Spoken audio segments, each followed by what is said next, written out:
नमस्ते प्यारे बच्चों, हम पढ़ रहे हैं हिंदी व्याकरण। हिंदी व्याकरण का पहला जो टॉपिक था आपका वर्ण, हमने अच्छी तरह से उसका अध्ययन कर लिया है। मैंने आपको बताया है कि हिंदी ग्रामर, हिंदी व्याकरण का अध्ययन आप 3 रूपों में करोगे। हिंदी व्याकरण को कंप्लीट 3 रूपों में उसका जो है भाग, उसके टुकड़े किए गए हैं।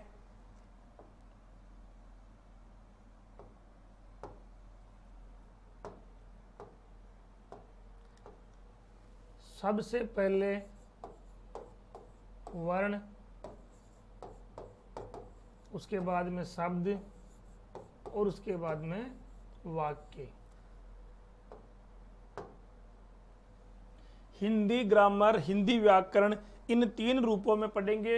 हिंदी व्याकरण पूर्ण रूप से इन 3 शब्दों में समाहित की हुई है। तो हमने वर्ण अच्छी तरह से मैंने आपको बता दिया है। लिखित भाषा की सबसे छोटी इकाई कौन सी होती है? वर्ण होती है।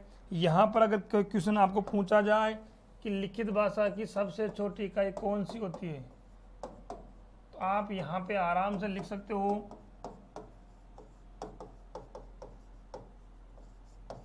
लिखित भाषा की सबसे छोटी इकाई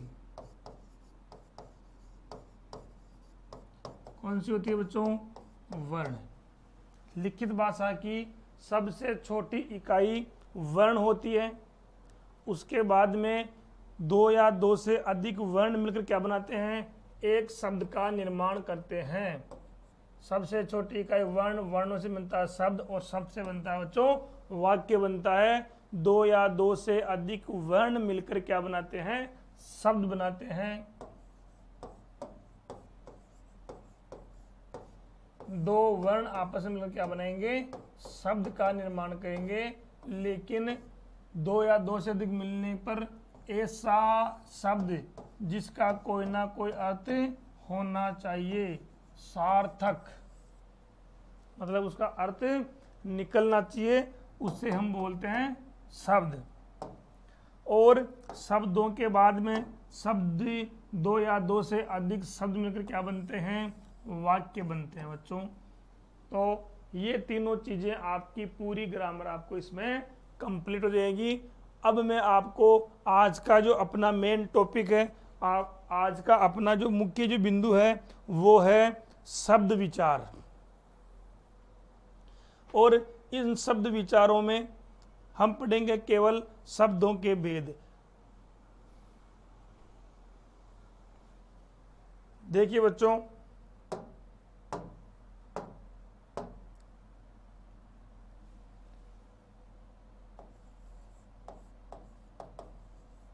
आज पढ़ेंगे हम शब्द।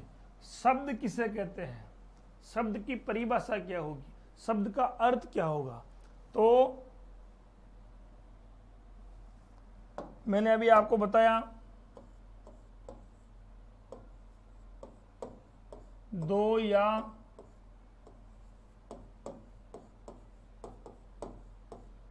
2 से अधिक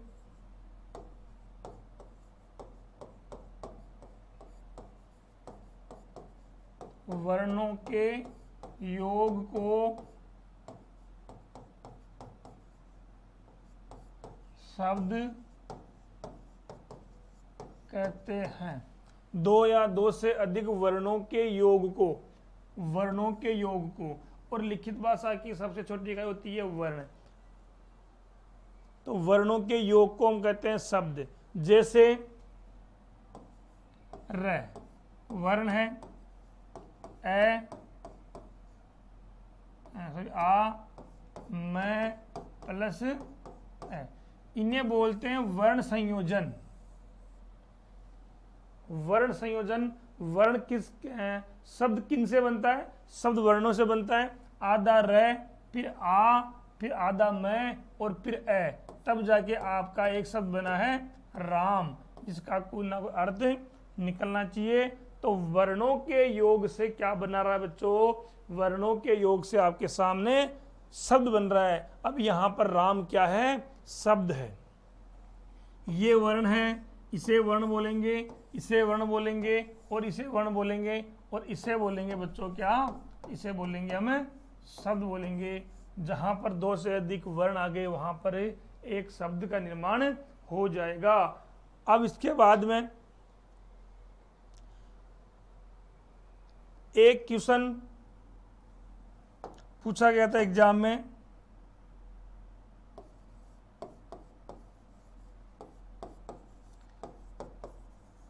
अर्थ के आधार पर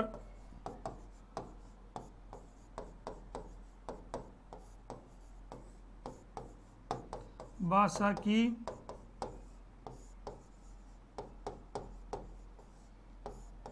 सबसे छोटी इकाई कौन सी होगी। तो दिमाग में फिट कर रखा है भाषा की सबसे छोटी इकाई होती है वर्ण, और आपने वर्ण पर टिक लगा दिया जो गलत है। यहां पर मैंने एक शब्द लिखा पहले, अर्थ के आधार पे, अर्थ के आधार पे वर्णों का, अर्थ के आधार पे वर्ण ली,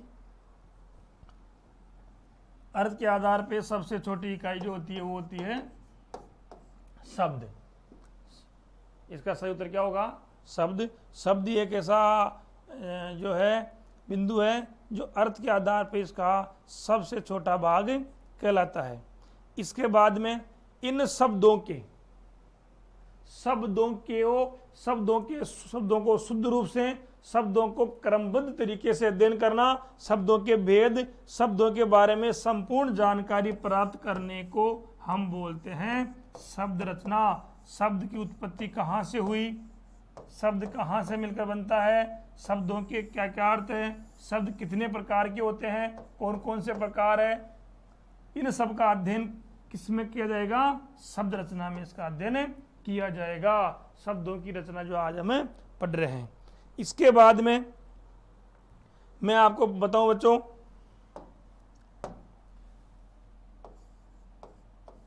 परिभाषा के बाद में आपका दूसरा टॉपिक, दूसरा जो बिंदु आता है इसी में, वो आता है शब्द भेद। शब्दों को समझने के लिए हमें किन किन चीजों की आवश्यकता होती है, शब्दों के टुकड़े कितने कितने प्रकार से कहाँ कहाँ कैसे कैसे किए जाएंगे। तो यहाँ पर शब्द भेद में आप उनको एक प्रकार से नहीं समझ सकते, शब्द कई प्रकार के होते हैं, और उन सभी प्रकारों को समझने के लिए हम उनको अलग अलग भागों में बांट देते हैं। तो सबसे पहले हम बांटेंगे उत्पत्ति के आधार पर।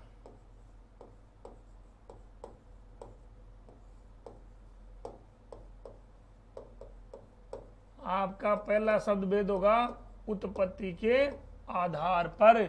उत्पत्ति का अर्थ क्या होता है बच्चों, उदय होना। इन्हें आप स्रोत के आधार पर भी कह सकते हो, इसको बोलते हो सोर्स। स्रोत के आधार पर शब्द कितने होते हैं, उत्पत्ति शुरू से लेकर अब तक जिन शब्दों का निर्माण कहां से हुआ, कौन से काल से हुआ, कौन सी भाषा से हुआ, कौन कौन सी भाषाओं से मिलने के बाद हुआ, ये सारी की सारी चीजें आती है आपकी उत्पत्ति के आधार पर। दूसरा है उत्पत्ति होने के बाद उस उत्पत्ति में कुछ परिवर्तन हुआ, अर्थात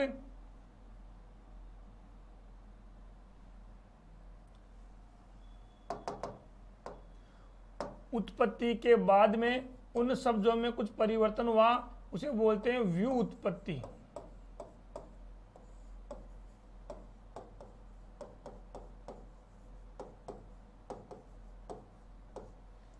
व्यू उत्पत्ति के आधार पर शब्द कितने होते हैं।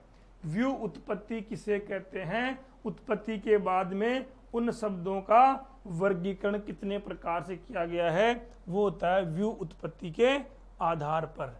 इसके बाद में तीसरा है बच्चों अर्थ के आधार पे।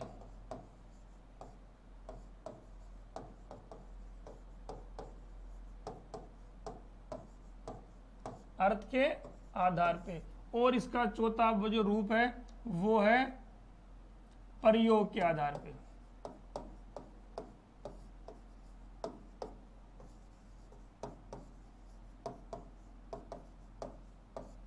प्रयोग के आधार पे शब्दों को कितने भागों में बांटा मैंने, 4 भागों में बांट दिया है। पहला है उत्पत्ति के आधार पे, दूसरा है व्युत्पत्ति के आधार पे, तीसरा है अर्थ के आधार पे, और चौथा है प्रयोग के आधार पे, विकार के आधार पे, रूप के आधार पे, अलग अलग इनका नाम है। यहां पर मैं एक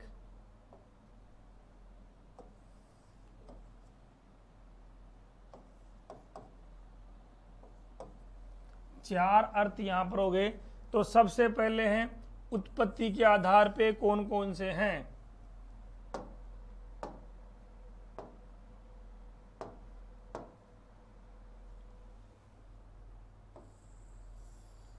उत्पत्ति के आधार पे पहला है तत्सम शब्द। उत्पत्ति के आधार पर पहला शब्द कौन सा है? तत्सम शब्द है।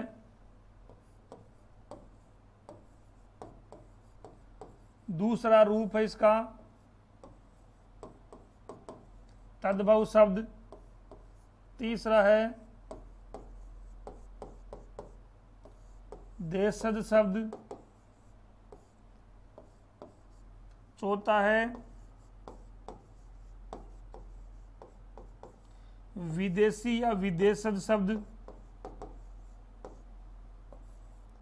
और पांचवा है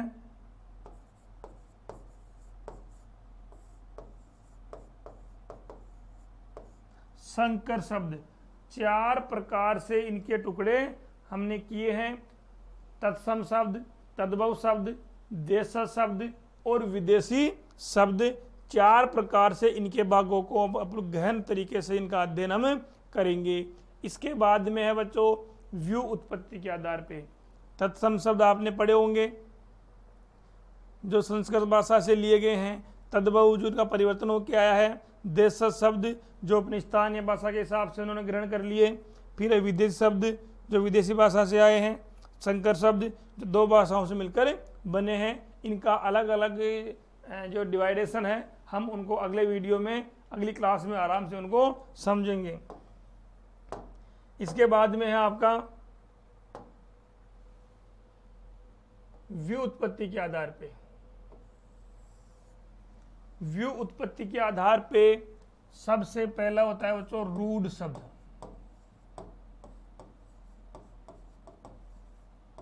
नाम से ही मालूम चल रहा है रूढ़ का मतलब क्या होगा।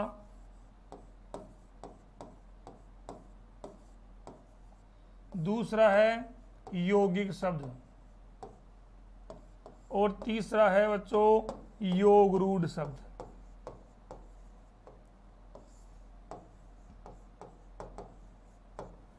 तीन प्रकार से इनका अपने विभाजन कर रहे हैं। रूढ़ शब्द, यौगिक शब्द और योग रूढ़ शब्द। व्यू उत्पत्ति को हम तीन प्रकार से करेंगे, रूढ़, यौगिक और योग रूढ़। इसके बाद में बच्चों अर्थ के आधार पे। अर्थ के आधार पर कितने प्रकार के होते हैं? अर्थ के आधार पे दो प्रकार के होते हैं।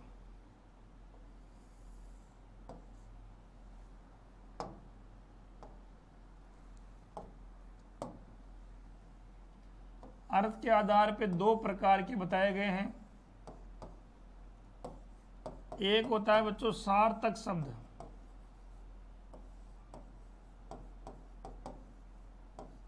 और दूसरा होता है बच्चों निरर्थक शब्द।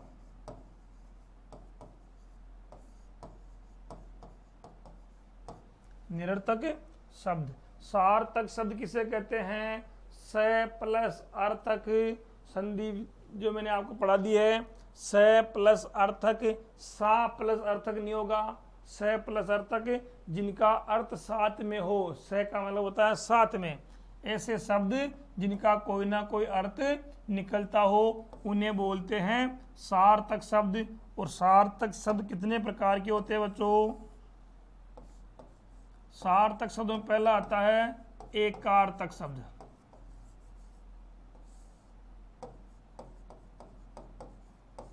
परिभाषा ऑटोमेटिक समझ में आ जाएगी आपके। एकार्थक ऐसे शब्द जिनका केवल एक ही अर्थ निकलता हो उन्हें एकार्थक शब्द कहा जाता है। दूसरा है बच्चों अनेकार्थक शब्द।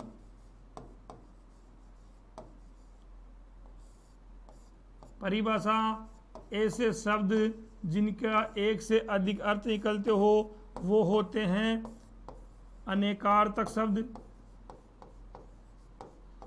एक है विलोमार्थक शब्द, जिनको आप विलोम शब्द बोलते हो, जिनका अर्थ कैसे निकले विलोम, अर्थात विपरीत अर्थ के। इनको अपन विपरीतार्थ भी बोलते हैं। इनको विपरीतार्थ अर्थात विपरीत अर्थ निकालने वाले शब्दों को में विपरीतार्थ बोलते हैं। इसके बाद में आते हैं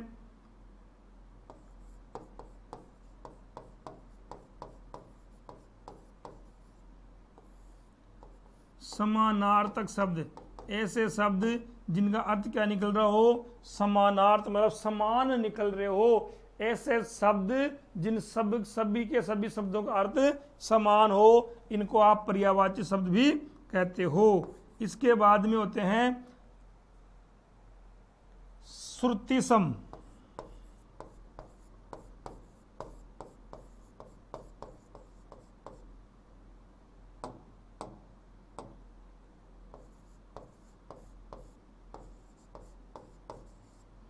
श्रुतिसम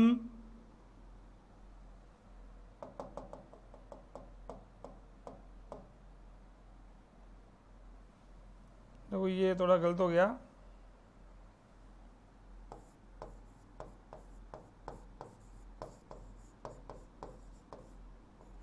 श्रुतिसम भिन्नार्थक शब्द। सुनने में श्रुति सम मतलब समान रूप से सुनाई दे, सुनने में समान दिखे आपको, समान तरीके सुनाई दे, लेकिन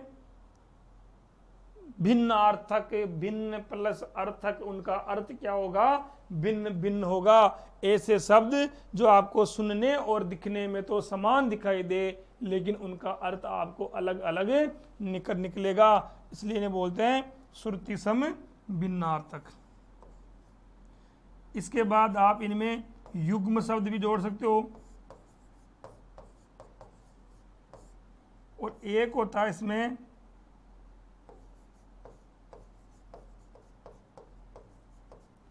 वाक्यांश के लिए एक शब्द,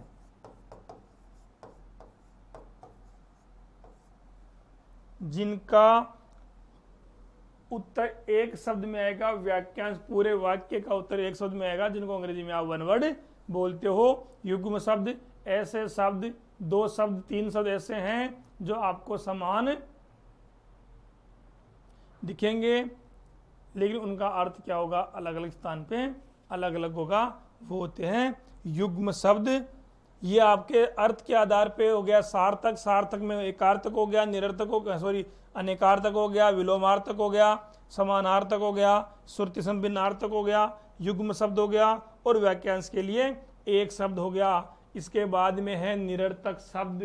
अब ये शब्द सुनने में अटपटा लग रहा है आपको, इसका जो बखान है यह आपको बहुत कम पुस्तकों में मिलेगा, क्योंकि ऐसा कोई शब्द होता ही नहीं है। जब नाम ही निरर्थक है, जिसका कोई अर्थ नहीं निकल रहा हो, तो ये कहाँ मिलेगा, कहीं नहीं मिलेगा। लेकिन मैं आपको थोड़ी सी जानकारी के लिए बता दूं कि कई बार अगर एग्जाम में पूछ ले कि निरर्थक शब्द किसे कहते हैं, तो परिभाषा होगी ऐसे शब्द जिनका कोई भी अर्थ नहीं निकले, उन्हें बोलते हैं निरर्थक शब्द। अब जिनका अर्थ नहीं निकले तो वो कौन से काम में आएंगे, उनका उपयोग क्या है, ये अपना अगला प्रश्न रहता है। अच्छा प्रश्न है, जब उनका अर्थ ही नहीं निकल रहा है तो वो पढ़ाई क्यों जा रहा है, उसका उपयोग ही क्यों किया जा रहा है। इसलिए ये दिमाग में, तो इसके लिए बता दूं मैं आपको एक कि निरर्थक शब्दों का कोई अर्थ नहीं होता है, लेकिन कई बार कुछ शब्द ऐसे होते हैं जो सार्थक शब्दों के साथ लगकर अपना अर्थ निकलवा लेते हैं, उन्हें हम बोलते हैं निरर्थक शब्द। इनका स्वयं का कोई अर्थ नहीं निकलता है, ये तो क्या करते हैं सार्थक शब्दों के साथ लगकर अपना अर्थ निकलवा लेते हैं, जिनका आप आराम से आगे अध्ययन करेंगे। इसके बाद में आपका अंतिम जो रूप है वो है प्रयोग के आधार पे। प्रयोग के आधार पे शब्द कितने प्रकार के होते हैं? तो प्रयोग के आधार पे शब्द होते हैं 2 प्रकार के। प्रयोग के आधार पे शब्द कितने हो गए? 2 प्रकार के होते हैं बच्चों। एक होता है विकारी शब्द, दूसरा होता है अविकारी शब्द।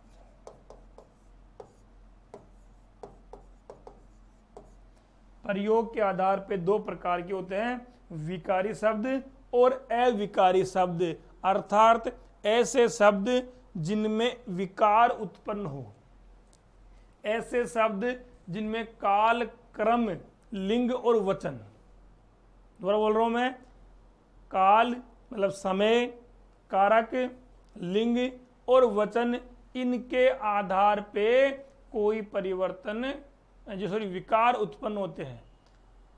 वाक्य में काल, कर्म, वचन, लिंग, इनके आधार पे कोई विकार उत्पन्न हो तो उसे बोलते हैं हम विकारी शब्द। और विकारी शब्दों में पहले पढ़ा जाएगा संज्ञा। विकारी शब्द पहला कौन सा आ गया? संज्ञा। अब मैं यहाँ पे आपको एक बात बताना चाहूंगा कि ये जो ग्रामर मैं पढ़ा रहा हूं आपको, ये बिल्कुल आपको क्रम वाई क्रम आपको पढ़ाई जा रही है। सबसे पहले वर्ण विचार में मैंने आपको वर्ण पढ़ा दिया, वर्णों में स्वर पढ़ा दिए, व्यंजन पढ़ा दिए और संधि पढ़ा दी। स्वर 3 प्रकार से पढ़ जाएंगे, वर्ण 3 प्रकार से पढ़ेंगे अपन, स्वर, व्यंजन और संधि। तीनों टॉपिक क्लियर होने के बाद फिर अगला टॉपिक आता है शब्द का। शब्दों में पहले पढ़ते हैं उत्पत्ति के आधार पे, फिर पढ़ेंगे व्युत्पत्ति के आधार पे, फिर पढ़ेंगे अपन अर्थ के आधार पे, और फिर पढ़ेंगे अपन प्रयोग के आधार पे। प्रयोग के आधार पे फिर पहला विकारी पढ़ेंगे, विकारी के बाद में आएगा संज्ञा टॉपिक। बाकी ज्यादातर क्लासों में, ज्यादातर जगह पे ऑफलाइन हो चाहे ऑनलाइन हो, सबसे पहला टॉपिक स्टार्ट करता है टीचर संज्ञा का। अब देख लो, क्रम से अगर आप हिंदी भाषा को पढ़ोगे तो आपका जो संज्ञा कहाँ पे काम में आ रही है, आपकी संज्ञा काम में आ रही है यहां अंत में जाती। संज्ञा के बाद पढ़ेंगे अपन सर्वनाम।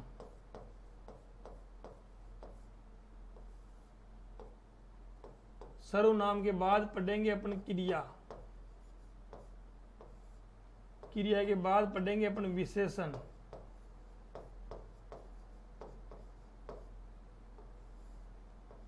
अब विशेषण भी 3 प्रकार से पढ़ेंगे।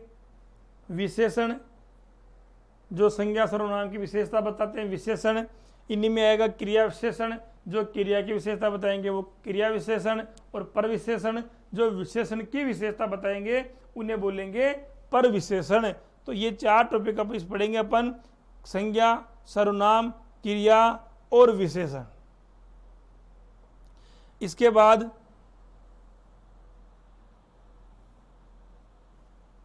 अविकारी शब्द।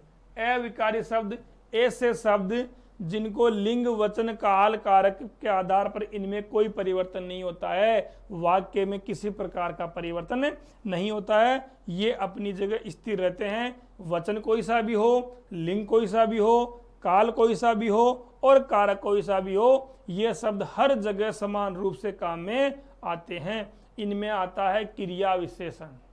क्रिया विशेषण में किसी भी प्रकार से इनमें प्रभाव नहीं पड़ेगा।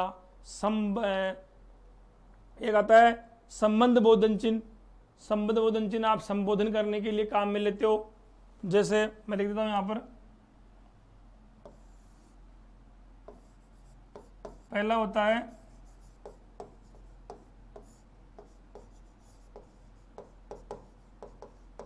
क्रिया विशेषण।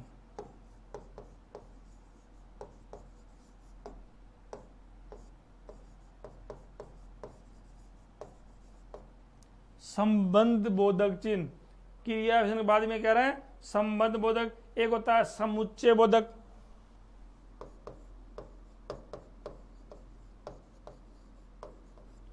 समुच्चय बोधक। एक होता है विस्मयादि बोधक।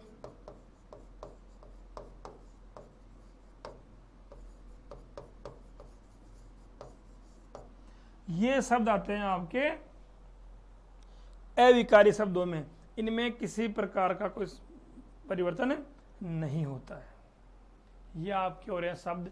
इन सारे शब्दों का गहन रूप से अध्ययन करने के बाद इन सभी जो आपको डायग्राम में दिखाई दे रहे हैं, इन सब का आपको अच्छी तरह से गहन अध्ययन, जानकारी, पूरी नॉलेज होने के बाद में अपना जो मेन टॉपिक, उसके बाद का टॉपिक होगा वो होगा इन सब की जानकारी होने के बाद सबसे महत्वपूर्ण और सबसे अधिक जो काम आने वाला टॉपिक वो होगा आपका समास।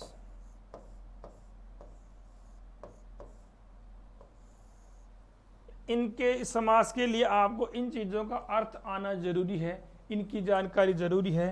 एक टॉपिक होता है आपका उपसर्ग, एक टॉपिक होगा आपका प्रत्यय,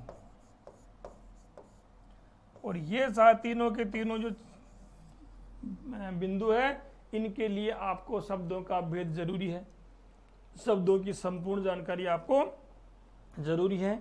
तो आप इस शब्द रचना को अच्छी तरह से पढ़ेंगे, इनके भागों को, वर्गीकरण को आप अच्छी तरीके से पढ़ेंगे। इसके बाद अपना जो अगला टॉपिक, इनको एक एक चीज को, एक एक बिंदु को मैं आपको बिल्कुल सही तरीके से, अच्छे तरीके से, मैं आपको सरल तरीके से मैं आपको समझाने की कोशिश करूंगा। और जितना मैंने आपको पढ़ाया उसको अच्छे तरीके से पढ़िए। आज के लिए इतना काफ़ी है। धन्यवाद।